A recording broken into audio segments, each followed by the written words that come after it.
This is what a curse through a photo can do. This girl's name is Sarah, and what happened to her is the result of a curse placed by her own friend. Sarah and Agatha had been best friends for years. They spent a lot of time together and trusted each other completely. But one day, everything changed. Agatha started believing that her husband was getting a little too interested in Sarah. Driven by jealousy, Agatha decided to turn to someone who practiced dark magic. Someone who could, as she thought, teach Sarah a lesson. During the ritual, Agatha took a picture of Sarah and started stabbing tiny needles into her face in the photo.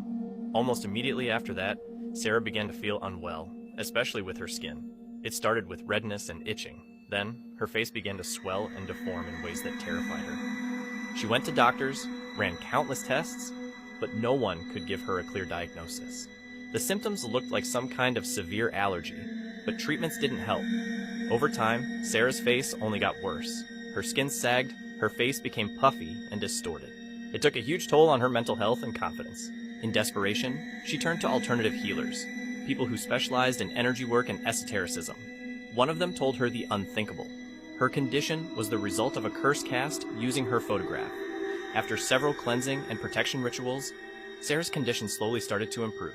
But whether her face will ever return to the way it used to be, no one knows. You guys had an intense reaction to the last photo I showed you, so I found you another one. This one, I feel like you might be able to immediately pick apart what's wrong with this picture. The sourcing on this is a little murky, although it's believed to have been captured at the Fall Ridge Academy boarding school for girls in the basement hallway. So the girl who took this picture, it's believed that she thought her friends were following her through this hallway, so she took the picture thinking it was a prank to send to the group chat, not realizing what she had caught. A sort of eerie presence that she was picking up on was of a man who was hiding behind this classroom door, and you can see his face in the window. And if we get even closer, you can really see those features in the window. She was attacked by the man shortly after this, and although it would be hours before she was found critical but survived, which is how we got a police composite. To this day, this still remains as the only visual of the person who was hiding in that basement. And if you guys are loving Creep Time, make sure to go follow on Insta. Facts that will blow your mind. Humans are the only animals that enjoy spicy foods. Potato chips cause more weight gain than any other food. It's impossible to hum while you hold your nose. The least interesting day in history was April 11, 1954. Aldous Huxley and C.S. Lewis died on the same day as JFK. Bigger forks lead you to eat less. The longest living insect is the termite. Chewing gum after a meal reduces heartburn. Dogs can smell cancer. Bees can detect bombs. Follow and comment below which fact blew your mind.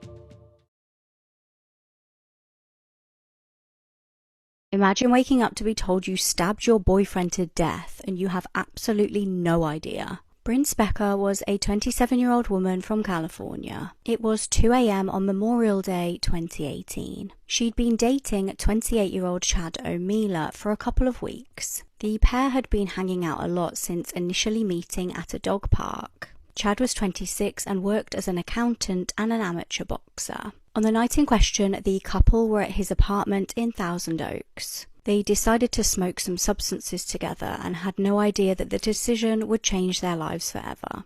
Bryn is said to have gone into what is called substance-induced psychosis. She ended up doing just about the most horrific thing you could imagine. She grabbed a knife and stabbed Chad in a frenzied attack. She ended up stabbing him over 100 times. She was reportedly screaming hysterically while stabbing him and herself in the neck.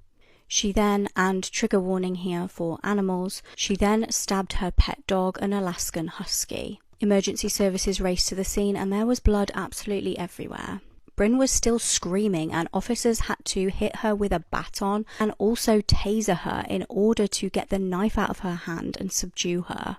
Her boyfriend Chad was pronounced dead at the scene. Bryn was rushed to hospital where she underwent life-saving surgery. When she regained consciousness, she had no idea what had happened. She was told she had killed her own boyfriend and also stabbed her dog. Thankfully, her dog did survive the attack. In court, Bryn claimed that Chad had actually been aggressive and intimidating towards her during the time that they'd known each other. She stated that he had pressured her into smoking the substances that night. In a controversial conclusion to the case, she was convicted of involuntary manslaughter. She was given 2 years probation and 100 hours community service.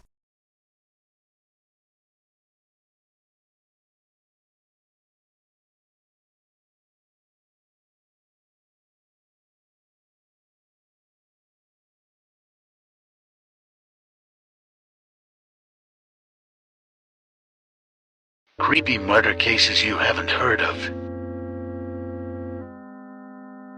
John George Hay was a married man in the UK who was also a gruesome murderer. He thought he could avoid getting caught if there were no bodies, so he dissolved his victims in baths of acid. However, there was still sufficient evidence to prove he killed 6 people. He then claimed to have killed 9. He was put to death by hanging. I hope this makes everyone happy. Yeah, it smells like Bob. Ugh.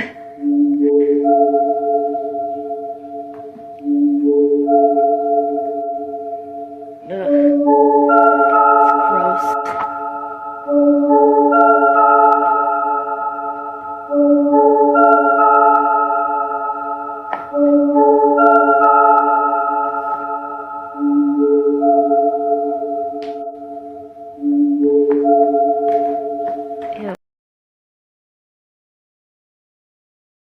Let's talk about Disney's River Country, the abandoned water park that's just been sitting there and rotting since 2001.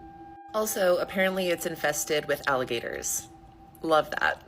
So not only can you get a brain-eating amoeba, which, by the way, they had brain-eating amoebas while the park was active, but then you can get got by an alligator. Great. But yeah, not so fun fact, there was a little boy who unfortunately lost his life with a brain-eating amoeba after visiting River Country. That was in 1980, and they didn't shut down the park. They didn't do anything until 2001. 21 years did they allow people to continue swimming in that dirty water before they actually did something about it, knowing that brain-eating amoeba was in there. Of course, this is all alleged, but the little boy did die from that. Disney, please don't sue me. I don't have any money. Here's what the view of it from Google Earth looks like now.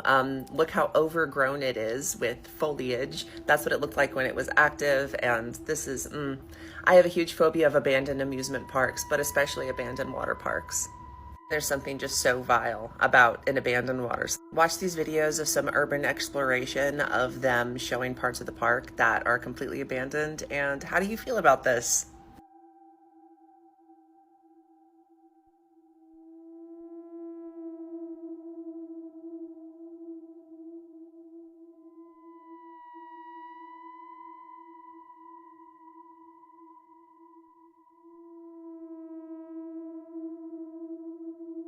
There are some crazy things happening in the world right now. An asteroid earlier this month passed over Antarctica just 100 miles above it. Nobody on Earth realized that this happened until after it happened. That's terrifying. A Catholic university in Australia was caught using AI to wrongly accuse students of cheating with AI. This resulted in some students not receiving graduate positions because it took over 6 months to clear their accusations. A flight in Europe was diverted after 2 passengers were arrested. One of them was eating pages of their own passport, and the other flushed his down a toilet. Americans are using PTO to sleep, not for vacation, a new report just came out.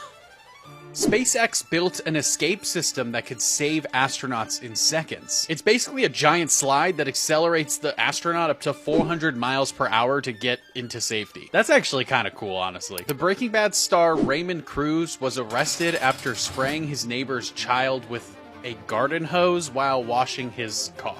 So ladies, if you wanna roll my Mercedes, turn around, stick it out, even white boys got to shout. This TikToker had intercourse with her dog. Her name is Denise Fraser, and she went by the name of Denise Fraser 619 on TikTok. She had over 10,000 followers across all social platforms, and she made content where she would lip sing and play with her dogs. And one day, she made a disturbing post on Snapchat. She posted a story where she was having intercourse with one of her dogs while she was pregnant. Guys, I haven't seen the video myself, but the people that did watch it said that her pregnant belly was clearly visible and that the video was very disturbing to watch. Anyways, guys, after she posted a story, this video immediately went went viral. And guys, when this went viral, Denise denied all the allegations and claimed that she was innocent. But as you guys know, the internet does not forgive things like this. So people dug into her accounts and found out that it was her in the video and that she was arrested just a year prior for essaying another dog. This time, her victim was a German Shepherd. Guys, not only did she essay her dog, but she filmed this video in the church parking lot. And guys, it wasn't just one video that she took. She literally took several videos and pictures and posted it on Snapchat for her audience to see.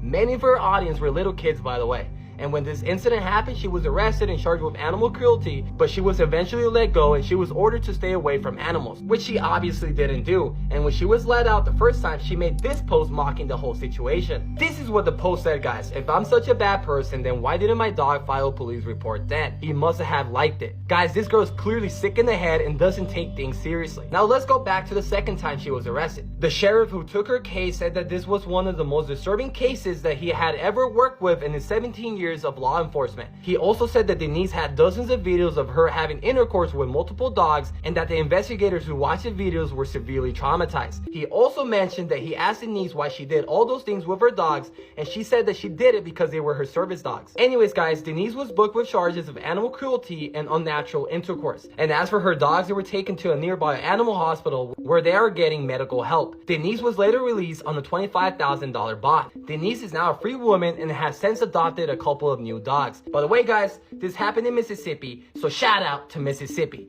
Let me know your thoughts in the comments below, and like and follow to stay updated on this case. People who died in a scariest way.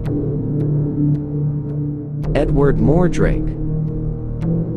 Edward Mordrake, an English nobleman, was born with the second face on the back of his head.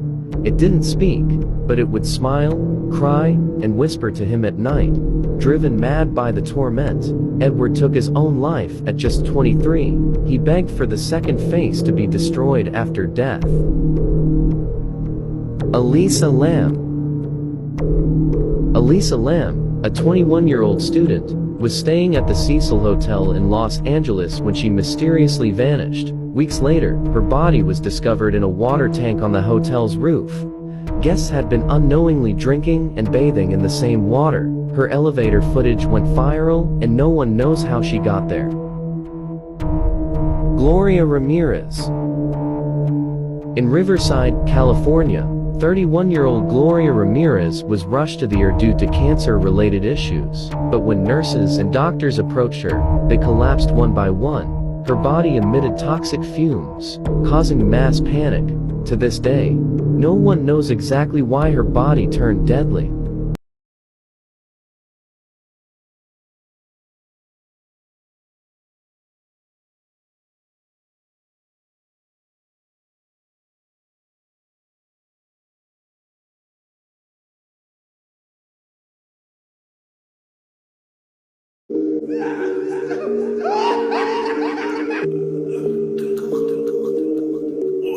This is like something out of The Purge or a horror movie. This family in Alexandria, Virginia had these three guys at their door trying to get into their house and screaming to let them in. Let me play the video for you guys because this is just creepy. Check it out. Act like he's serious. Act like he's serious.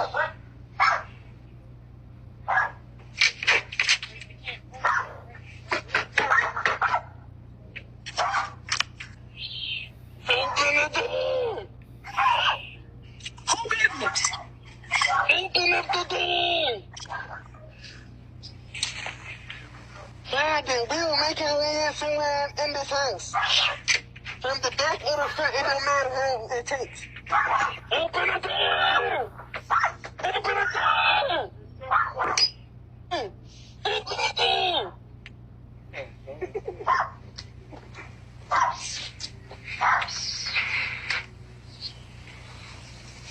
I'm convinced that, these were either just teenagers or something like that playing a prank, or they were actually trying to get in. Maybe a mix of both. Regardless though, that doesn't give you the, permission to just threaten somebody and try to break into their house late at night like that. I can hear them laughing in the background at the end of the video. I'm sure they thought that was hilarious. Regardless if this happened to any of us at night, I think we'd all be, a little scared. 3 random people at the door, screaming, banging on the door.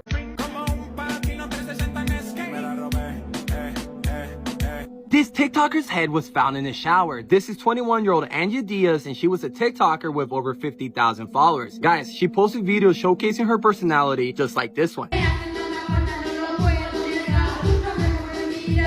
And guys, besides TikTok, she also worked 2 jobs to help pay for her mother's cancer treatment in Central America. And in October 2022, she married a man named Jared Dykes. This is one of the photos they took on their wedding day, and on the surface, they both seem happy. But guys, just a couple weeks after they got married, Angie's co-workers started noticing that Angie was acting strange. She seemed more distant and looked very unhappy. And just 3 months after her marriage, on January 11, 2023, the police were called to Angie's house. And once the police arrived, they discovered the dismembered body of Angie. To be more specific, they found her headless body in the master bedroom, and they found her head in the shower. It turns out that her husband had anger issues, and he started assaulting her once they got married. And on January 11, 2023, he snapped and decided to unalive Angie for no reason at all. And after unaliving Angie, he went to the convenience store that Angie worked at and stole a beer. Jared Dykes was later arrested, and he was charged with murder. Guys, he was put on a $500,000 bond. That means that if he pays a bond, he can be walking among us. Let me know your thoughts about this situation in the comments below, and like and follow to stay updated on the case.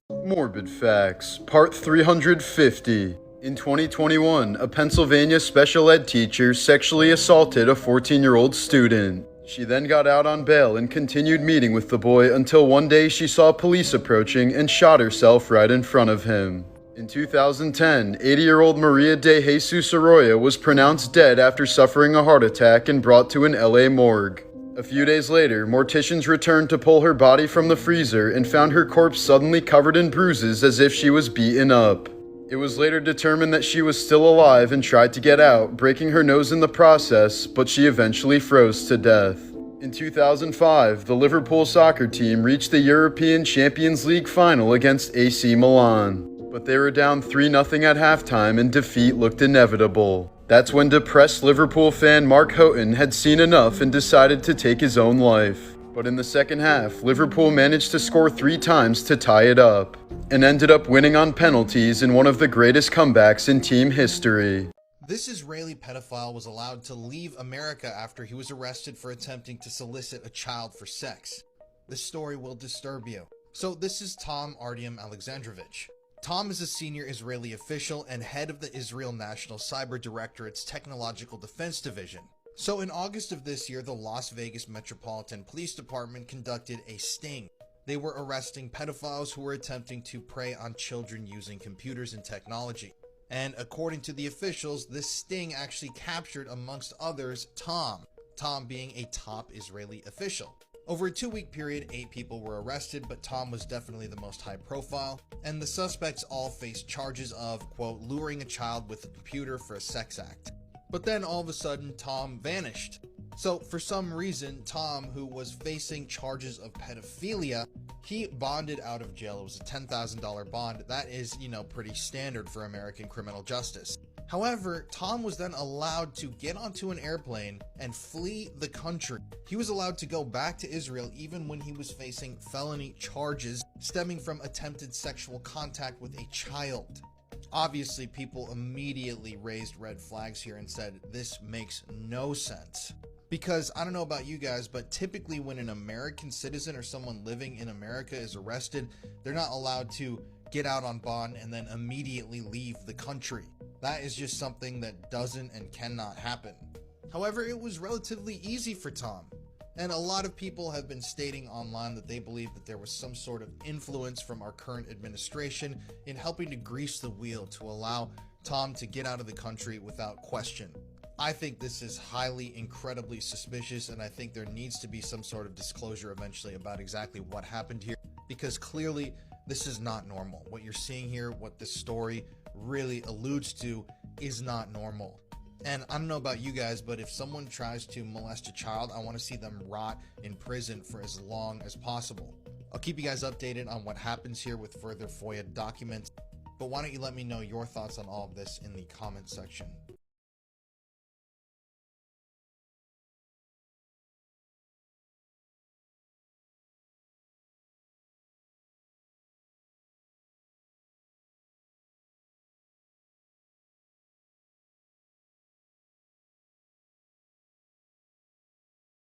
Let's talk about one of the scariest videos out there. Today we're talking about the Funky Town video, and y'all, this one is messed up. This one's so messed up that I can't even post it on here. It is insanely gory, it's gruesome, it's pretty much a man being tortured. Here it is right here, but I blurred over it. I found it on one of those like gore sites. So yeah, I mean, you can find it out there, but be warned. Go about this video, it's literally a Mexican drug cartel murdering a guy. This video, you see a guy, he's laying on the floor and he's literally got his face peeled off and both of his hands are cut off. He's just got nubs. In the background you hear Paradise City, and then you hear Funky Town playing in the background, thus giving it the name Funky Town. While Funky Town is playing, they're taking this dull knife and they're just going across his throat over and over again while this man is just flopping back and forth in pain. It's just awful, y'all. I mean, it reaches a point where, like, after his hands are cut off and they're slicing his throat, he's trying to reach up and grab his throat, and, like, he's just got two stumps, so they're just waving around, and it's, like I said, y'all, it's out there, but be warned, if you do go watch it, it is insanely messed up and will mess with you. It's super scary.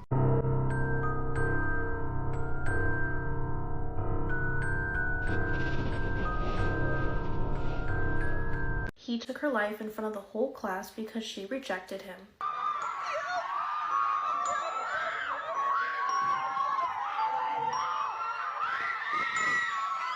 Camila Pacasi Zanga was born in 2001 in Bolivia.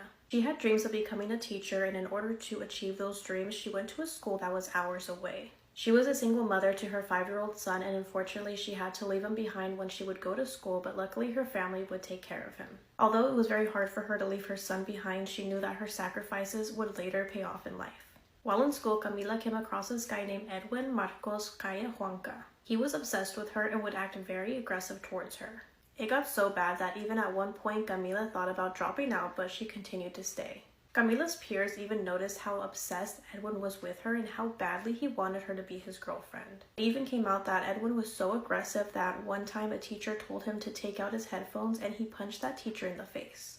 On October 15th of 2024, as class was starting, Edwin rushed towards Camila and stabbed her multiple times. Their peers were in pure shock of what was happening right in front of their eyes. Some ran away, some tried to grab objects and throw it at him thinking that it would make him stop, and some decided to pick up their phones and record everything. While Edwin was doing this horrific thing to Camila, he kept telling her how much he loved her, and he didn't stop until she was gone. While Edwin was being detained, Camila was rushed to a local hospital, but she was pronounced dead. When Edwin was being questioned by police on why he did this, he stated that she ruined his life and he wanted revenge. Ultimately, Edwin was found guilty and sentenced to 30 years in prison. This is Miss Pac-Man. The video starts in a dark room, and the first things you notice is there's screaming in the background. The camera then pans to the floor, revealing a severed hand, and it then pans to the bed, which Alejandra Ikochub is on. The bed was soaked in blood, and Alejandra had both of her hands cut off, and at this point you can see the full extent of her injuries.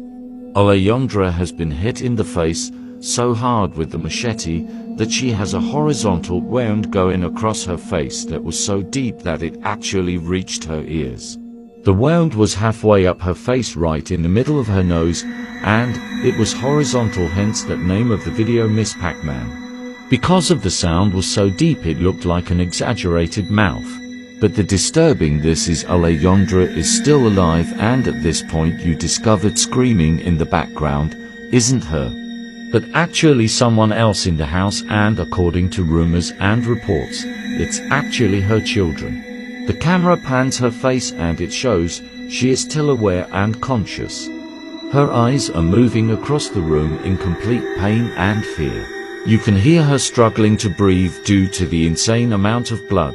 And you can hear constant gurgling as she tries to hang on to her life. You can also hear her try to breathe, but due to the injury it's extremely muffled. It almost sounds like a young baby crying, and you can also hear a male's voice behind the camera. The camera stays on Alejandra's face for about 30 to 40 seconds, and you can see her withering in pain. You can hear her trying to scream, and at one point the camera goes closer to her wound. And at this point you see just how deep the wound really is. It's literally 3/4 of the way through her head. Alejandra was pronounced dead after this video was taken.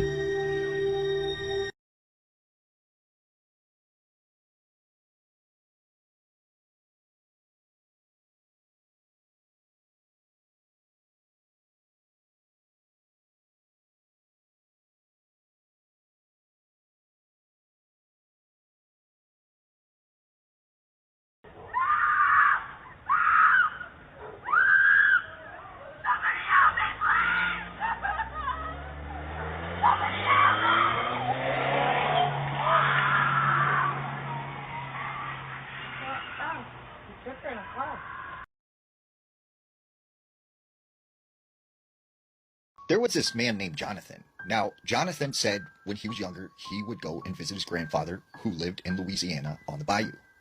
Now, his grandfather had lived his whole life right on this sort of waterway that was known to be haunted. Now, he said this particular summer, he went to his grandfather's house and he was going to stay for a week. So he gets to his grandfather's house and his grandfather greets him and is so excited. And he's like, welcome, Jonathan, come on in and let me get you something to eat. Well, the first thing he noticed when he goes into his grandfather's house is there is this stench of something that is rotting. So he says, grandfather, like, what is that smell? Like, why does it smell like, you know, something is rotting? And his grandfather says, oh, it's nothing, don't worry. So he thinks, oh, that was kind of odd. He also noticed one of the rooms in the house was like boarded up. And he said, grandfather, why do you have that door closed? And he goes, oh, I'm doing some repairs in that room. I just didn't want you to go in there and get hurt. So they start, you know, talking, having a good time. And then nightfall came. And Jonathan said as soon as it got dark, his grandfather started getting really like anxious and antsy. And his grandfather told him, I want you to go in your bedroom and you lock the door and go to bed. And he's like, but grandfather, you know, like I thought we could stay up late and, you know, tell stories and stuff. And his grandfather's like, no, go into your bedroom and lock the door. So he goes into the bedroom and he notices that his grandfather has put, you know, this deadbolt lock on the door. So he locks the door and he lays down. Later that night, he hears kind of like a very loud ruckus coming from outside the room. And then he hears the front door open. And after that, everything was quiet. He goes to bed. The next morning, his grandfather comes inside the door and he's like, grandfather, where were you last night? And he said, oh, nowhere. It's okay. Everything's all right. Like, don't worry. And he said, well, why were you so nervous last night and made me lock my door? And his grandfather said, oh, you know, just precautionary. So he said, like, every night he was there at his grandfather's, like, his grandfather would leave in the middle of the night and then come back in the morning. Well, the last day he is there, he goes into the bedroom, locks the door for the night, and he starts hearing that sound, like a ruckus sound coming from outside the room. This time, however, he unlocks his door, he goes out of the room. And over in the kitchen, like, he can see someone moving around kind of like really violently, and he hears all of these weird kind of gurgling sounds. And when he gets a better look at what is in this kitchen, he said it was this, you know, muscular middle-aged man, but he had the face of what looked like a wolf. And he said this thing just noticed him and it started growling at him and snarling. It walks towards him and then grabs him by the arm. And the only thing Jonathan could think of at the time was to bite the arm of whatever this was. So he bites the arm of whatever this was and he runs into his bedroom and he locks the door. The next morning, he hears the front door open and he thinks, oh, my grandfather's home. He opens the door and he sees his grandfather coming inside. He is like completely disheveled. He's not wearing a shirt. And he notices he has this bandage wrapped around his arm in the same exact spot of where he had bit that thing that he encountered the night before. So he knew at that moment that what he's seen was his grandfather. And he said he believes to this day that he's seen what is known as the Rougarou.